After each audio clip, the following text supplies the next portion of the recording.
E aí pessoal, beleza? Aqui é o Alex Breder e você está no Mining Tips, um canal cheio de dicas de vocabulário técnico em inglês para mineração e áreas afins. O assunto desse nosso vídeo de hoje é barragem de rejeito. Mas vamos começar de uma forma diferente. Vamos dar uma definição em inglês do que são rejeitos. Veja bem, waste byproduct of mining consisting of liquid, solid or fine particle slurry of process effluents generated in a beneficiation plant. A definição já começa com waste byproduct, seria um subproduto, um resíduo da mineração. Byproduct, subproduto. E como que é a forma desse rejeito? Como é que os rejeitos vêm? Eles vêm como sólido, líquido ou uma polpa, slurry em inglês, de partículas finas desses efluentes de processos gerados pela planta de beneficiamento. Então aí temos effluents em inglês também, né? São os efluentes. E voltando um pouco, como dizer barragem de rejeito em inglês? Olha, a maneira mais comum é tailings dam, barragem de rejeito ao pé da letra, tailings como rejeito, dam, barragem. Mas existe também uma outra forma que é comum, tailings pond, ao pé da letra, uma bacia de rejeitos, também é utilizado. A barragem de rejeito como um todo, ela é abreviada às vezes em inglês como TSF, como você está vendo agora, é o Tailings Disposal Facility, ou seja, é uma estrutura de disposição de rejeitos, ou como dizem outros também, um reservatório de armazenamento de rejeitos. Como uma barragem de rejeito é construída do zero, a partir do início dela e com os alteamentos sucessivos?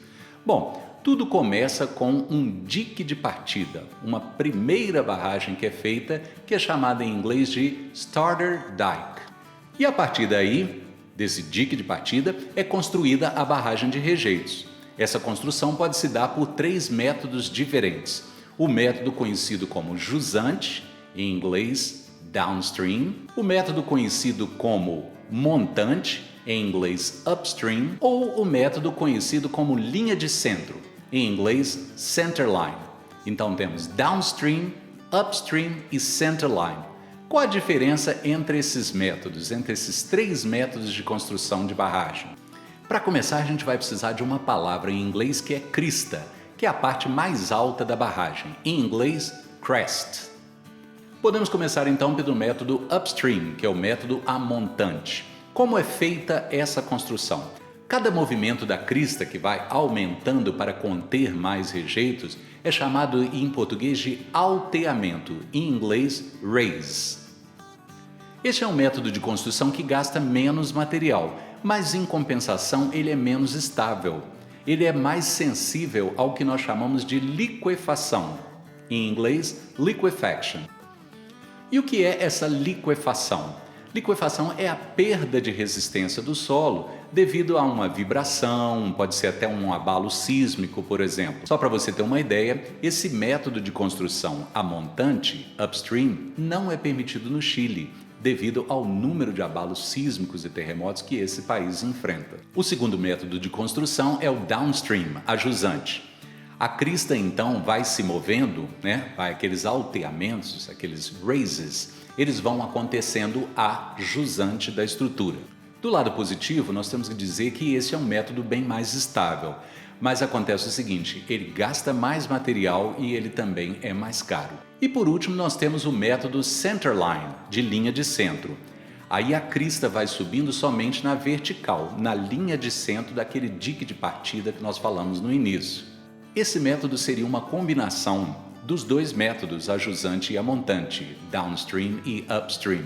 No método de linha de centro, gasta-se mais material do que no método a montante, mas menos material do que seria gasto no método a jusante. Para fazer o lançamento dos rejeitos na barragem de rejeitos, é usada uma tubulação que normalmente em português é chamada de rejeitoduto, em inglês tailings pipeline.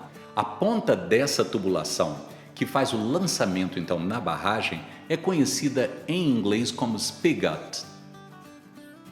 Acima dos rejeitos na barragem, forma-se um lago de água. Esse lago é conhecido como pond, em inglês. Interessante que a palavra utilizada para acúmulo de água em inglês, em mineração, normalmente é ponding. A diferença em altura entre o nível da superfície de água desse lago até a parte mais baixa da estrutura da barragem de rejeitos é conhecida em português como borda livre, em inglês freeboard. E é muito comum a gente ver normas, regulamentos estabelecendo a borda livre mínima, minimum freeboard, que uma barragem de rejeitos tem que ter para evitar problemas. Que tipo de problema então? Bom, um dos problemas é chamado em português de galgamento, em inglês overtopping. O que seria isso? O volume de rejeitos e água da barragem de rejeito passa além da borda livre e há o transbordamento daquele volume. Então, em inglês, overtopping. Outra coisa que tem que ser controlada numa barragem de rejeitos para evitar qualquer problema é o fenômeno conhecido como percolação, em inglês, seepage, que seria exatamente a passagem de água por material permeável. Os aterros da barragem têm material permeável. Permeável em inglês, por sinal, é pervious. Impermeável, então, impervious. Viu quanta dica legal hoje que nós tivemos sobre barragem de rejeitos? Pois é, gostou? Deixa aquele like aqui embaixo para dizer que você gostou de fato. E não se esqueça de se inscrever no canal Mining Tips. É muita informação útil de mineração que vem por aí ainda, ok? Grande abraço para você e sucesso!